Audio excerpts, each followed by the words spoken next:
Hello students, कैसे हैं आप सब लोग। स्वागत है आपका हमारे मिशन एजुकेशन आपके घर में। आज हम इससे पूरे वीडियो में हमने सार्क की सांगठनिक संरचना है उसके बारे में पढ़ा था।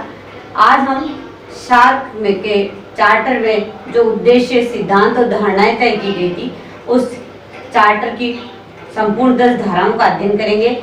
साथ ही सार्क है वो संगठन कितना सफल रहा, कितना सक्सेस रहा, क्या आसियान की तरह ही सार्क है उसने अपनी सफलता प्राप्त कर ली थी, उसके बारे में भी चर्चा करेंगे।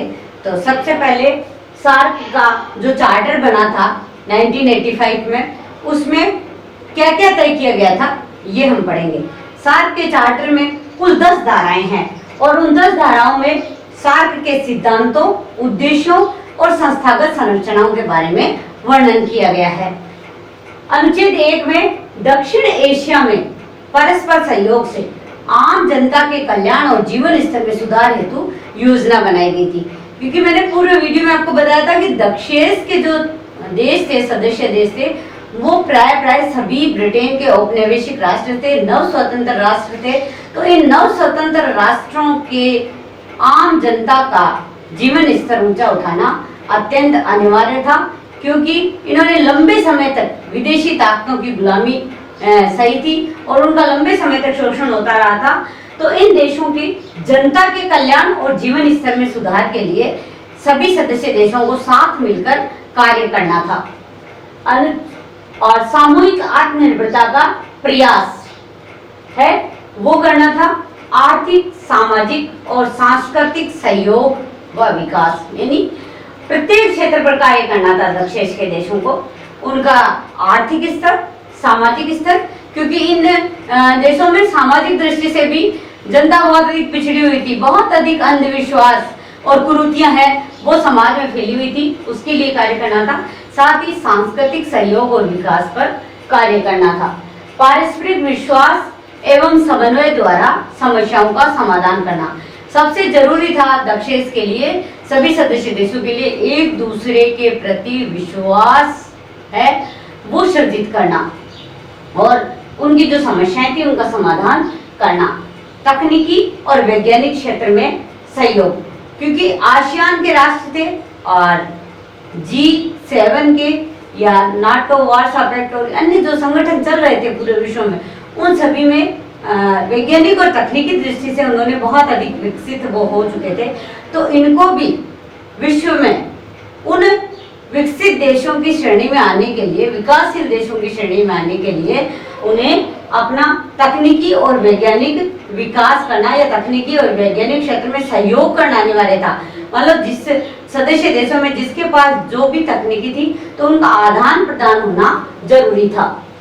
विकासशील देशों के साथ सहयोग, अन्य जो विकासशील देश थे दक्षिण के अलावा एशिया के या अफ्रीका महाद्वीप के, ऑस्ट्रेलिया के जो अन्य विकासशील देश थे उनके साथ भी सहयोग करना। अंतरराष्ट्रीय मंचों पर आपसी एकजुटता का प्रदर्शन, क्योंकि ये अगर आपसी एकजुटता का प्रदर्शन करते हैं तो ये अपनी बात है वो प्रभावी ढंग से अंतरराष्ट्रीय मंच पर रख सकते हैं। जैसे भारत ये चाहता है कि उसे सुरक्षा परिषद में स्थायी सदस्यता मिले, तो उसको सपोर्ट जरूरी था। तो ये जो चार्टर में ये तय कर लिया गया था कि हम आपस में एक दूसरे का सहयोग करेंगे और एकजुट रहेंगे। अनुच्छेद 2 में सार्क के मुख्य सिद्धांतों का वर्णन किया गया था। सार्क के मुख्य सिद्धांत थे सहयोग, एक दूसरे का सहयोग करना, समानता, कि जो थोड़े पिछड़े देश है, अविकसित रह गए हैं, उनको समान दृष्टि से देखना। उनका अगर कहीं विकास नहीं हुआ है, जैसे भूटान में भारत ने बिजली और सड़क परिवहन में बहुत अधिक सहयोग दिया था, तब जाके भूटान का विद्युतीकरण हुआ था। तो एक दूसरे को समानता है वो रखना कि चाहे बड़ा देश हो चाहे छोटा देश हो, सब समान है। क्षेत्रीय अखंडता, मतलब एक दूसरे की सीमाओं का हम आदर करेंगे और किसी की भी सीमा में उल्लंघन नहीं करेंगे, क्षेत्रीय अखंडता। और पूरा दक्षिण जो क्षेत्र है उसमें भी कोई अन्य विदेशी ताकतें हैं वो अपना आधिपत्य न जमाए और उनकी तरफ है वो काक दृष्टि से नहीं देखे, तो उस क्षेत्रीय अखंडता के लिए काम करना था। परस्पर आंतरिक मामलों में हस्तक्षेप न करे और अगर कहीं कोई समस्या आती है तो समस्या के समाधान में सहयोगी बने। अनुच्छेद 3 में राष्ट्राध्यक्षों के जो शिखर सम्मेलन होने थे, सदस्य देशों के जो राष्ट्राध्यक्ष है उनकी वर्ष में कम से कम एक बैठक है वो अनिवार्य रूप से होनी थी। तो इन शिखर देशों के सम्मेलन कब होंगे, कितने अंतराल के बाद होंगे, कौन भाग लेगा, इसका वर्णन है वो अनुच्छेद 3 में किया गया है। हमने पूरे वीडियो में आपको जो प्रथम समिट है, अंतिम समिट है, भारत में कब कब आयोजित हुई, इसके बारे में बता दिया था। यही सब वर्णन है अनुच्छेद 3 में किया गया है। अनुच्छेद 4 में सदस्य देशों के विदेश मंत्रियों की एक परिषद बनाने का प्रावधान किया गया था अनुच्छेद 4 में, और इन विदेश मंत्रियों की परिषद की साल में 2 बार बैठक होनी अनिवार्य थी। और इसी कारण जब साल में 2 बार सदस्य देशों के विदेश मंत्री मिलेंगे तो वे सहयोग के दूसरे क्षेत्रों के बारे में भी विचार कर पाएंगे और एक दूसरे का कार्य किस तरह से करना है। तो इसका प्रावधान चार्टर में कहा गया कि विदेश सचिवों, विदेश मंत्रियों को 2 बार बैठक करना अनिवार्य है। अनुच्छेद 5 में स्थायी समिति का प्रावधान कि दक्षेश की एक स्थायी समिति होगी और उस स्थायी समिति में सदस्य देशों के विदेश सचिव शामिल होंगे। वो वर्ष में 1 बार बैठक करेंगे और उस बैठक में है वो सहयोग के जो क्षेत्र है वो तय करेंगे और सहयोग के क्षेत्रों की पहचान भी करेंगे और इन सहयोग के क्षेत्रों पे किस तरह से प्रगति होती है इसके बारे में इसमें चर्चा करेंगे। तो इनकी एक बैठक अनिवार्य है और इसमें स्थायी समिति में कौन शामिल होंगे, विदेश सचिव। और अनुच्छेद 6 में तकनीकी समितियां बनाए जाने का प्रावधान था, क्योंकि दक्षेश के देशों को अगर विश्व के अन्य जो संगठन है जैसे आसियान है उनके जैसा ही काम करना था तो उन्हें तकनीकी दृष्टि से विकसित होना जरूरी था। तो तकनीकी समितियां हैं वो बनाने का प्रावधान किया गया था और इन्हें कार्य सौंपा गया था क्षेत्रीय सहयोग के नवीन विषयों का चयन व उनमें समन्वय का कार्य। अनुच्छेद 7 में एक कार्यकारी समिति का प्रावधान किया गया है कि दक्षेश की एक कार्यकारी समिति होगी और ये कार्यकारी समिति है वो दक्षेश के संपूर्ण कार्यों का लेखा जोखा रखेगी। अनुच्छेद 8 में दक्षेश का सचिवालय का प्रावधान किया गया है कि दक्षेश का एक सचिवालय होगा और जिसकी स्थापना 1987 में कर दी गई थी, जिसका मुख्यालय वो काठमांडू में है और सचिवालय का जो अध्यक्ष है वो कौन होता है, महासचिव। तो महासचिव वर्तमान में कौन है, महासचिव का चयन 2 वर्ष के लिए किया जाता है। इसका सारा जो बात है हमने आपको पूरे वीडियो में बता दी थी और महासचिव और सचिवालय के प्रावधान की चर्चा की गई थी अनुच्छेद 8 में। स्थापना कब की गई, 1987 में।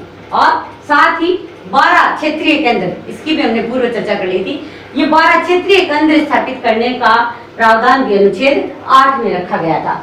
अनुच्छेद 9 और 10 में सार्क के जो वित्तीय संस्थान है वो किस तरह से गठित होंगे और अंशदान कहाँ से आएगा, क्योंकि ये जितने भी ऐसे संगठन होते हैं उनमें इनका खुद का कोई वित्त का स्रोत नहीं होता है। समस्त सदस्य देश मिलकर उसमें अंशदान देते हैं और उसी अंशदान से सारे कार्य होते हैं, क्योंकि किसी भी संगठन की सफलता बिना वित्त के संभव नहीं है। तो वित्तीय प्रावधान और अंशदान है उसके बारे में उसकी जो चर्चा है वो अनुच्छेद 9 और 10 में की गई थी। तो ये थी सार्क के चार्टर की 10 धाराएं। 10 धाराओं में क्या क्या प्रावधान है इसकी हमने विस्तार से चर्चा की। अब सार्क के अंतर्गत ही एक संगठन बना था साफ्टा। साफ्टा दक्षिण एशिया मुक्त व्यापार क्षेत्र। इस जो साफ्टा का गठन करने का उद्देश्य यही था कि दक्षेश के जो सदस्य देश है वो आपस में बिना रोक टोक के व्यापार करें, क्योंकि व्यापार के बिना प्रगति संभव नहीं थी। और जब यही एक दूसरे के बाजार बनते हैं, एक दूसरे के जो कच्चे माल के स्रोत बन जाते हैं, तो जो जितना भी फाइनेंस है, जो वित्त है, वो इन्हीं एक दूसरे देशों के अंतर्गत घूमता है, तो इनका विकास संभव था। इसलिए साफ्टा का गठन किया गया था। आपको साफ्टा का पूरा नाम पूछा जा सकता है, हिंदी में दक्षिणी एशिया मुक्त व्यापार क्षेत्र, अंग्रेजी में south Asian free trade area यानी साफ्टा। अब साप्ता का गठन का जो चर्चा है उसका इतिहास क्या रहा। 1995 में जो दक्षेस के मंत्री परिषद की बैठक हुई थी उसमें ये सहमति बन गई थी कि हम एक इस तरह का मुक्त व्यापार क्षेत्र गठित करेंगे। 1998 में जो 10वां शिखर सम्मेलन हुआ था उसमें भी विशेषज्ञों की समिति में इसका निर्णय ले लिया गया था और 2004 में साप्ता के समझौते पर सभी सदस्य देशों के हस्ताक्षर हो गए थे।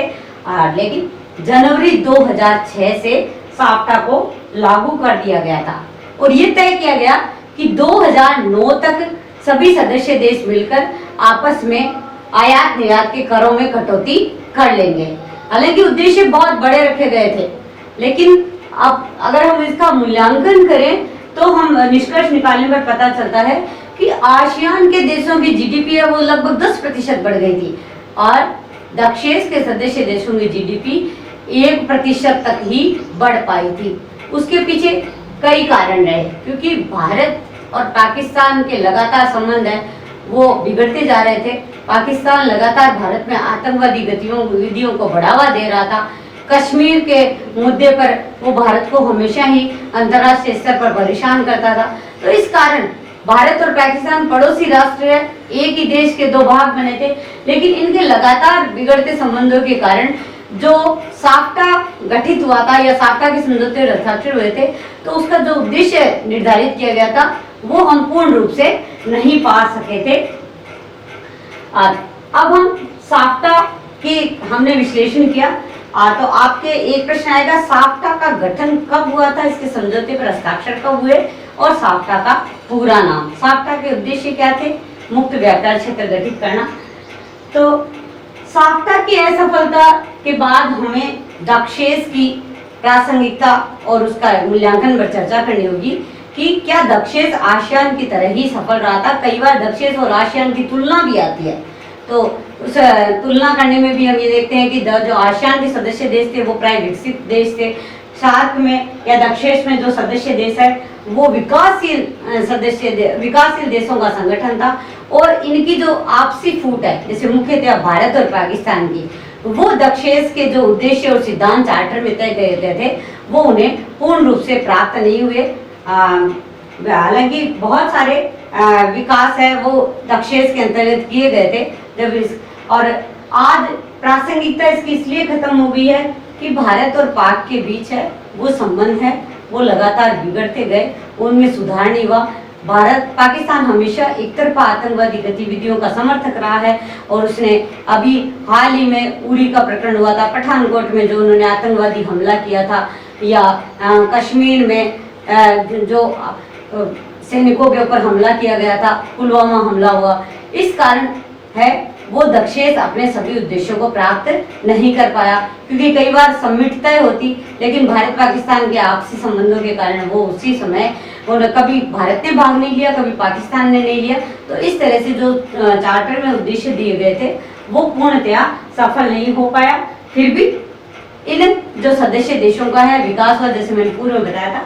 भूटान में भारत ने बहुत अधिक सहयोग किया था, बांग्लादेश में किया, तो अपने देशों के विकास के लिए दक्षेस है उसने सफलता भी प्राप्त की थी। तो आपके प्रश्न है वो दक्षेस का सांगठनिक वर्णन, सांगठनिक ढांचा, दक्षेस के चार्टर में क्या उद्देश्य और संस्थागत संरचना और सिद्धांत तय किए गए। 10 चार्टर का आ सकता है, प्रथम समिट कब हुई थी, अंतिम कब हुई थी, महासचिव किस तरह से चुना जाता है, इस तरह के बहुत सारे प्रश्न है वो इसके ऊपर बनते हैं। तो निश्चित रूप से आपने अध्ययन शुरू कर दिया होगा, क्योंकि 2020 है वो केवल जीवन बचाने का साल होगा और इसके लिए ऑनलाइन शिक्षण और घर पर बैठकर अध्ययन ही सर्वाधिक सार्थक होगा इस वर्ष। तो आप पढ़ें, आगे बढ़ें और जब भी आपके विद्यालयों में आपको भौतिक रूप से बुलाया जाए तब आप बहुत कुछ लेकर अपने मस्तिष्क में लेकर या बहुत कुछ तैयारी के साथ आप कक्षाओं में प्रवेश करेंगे।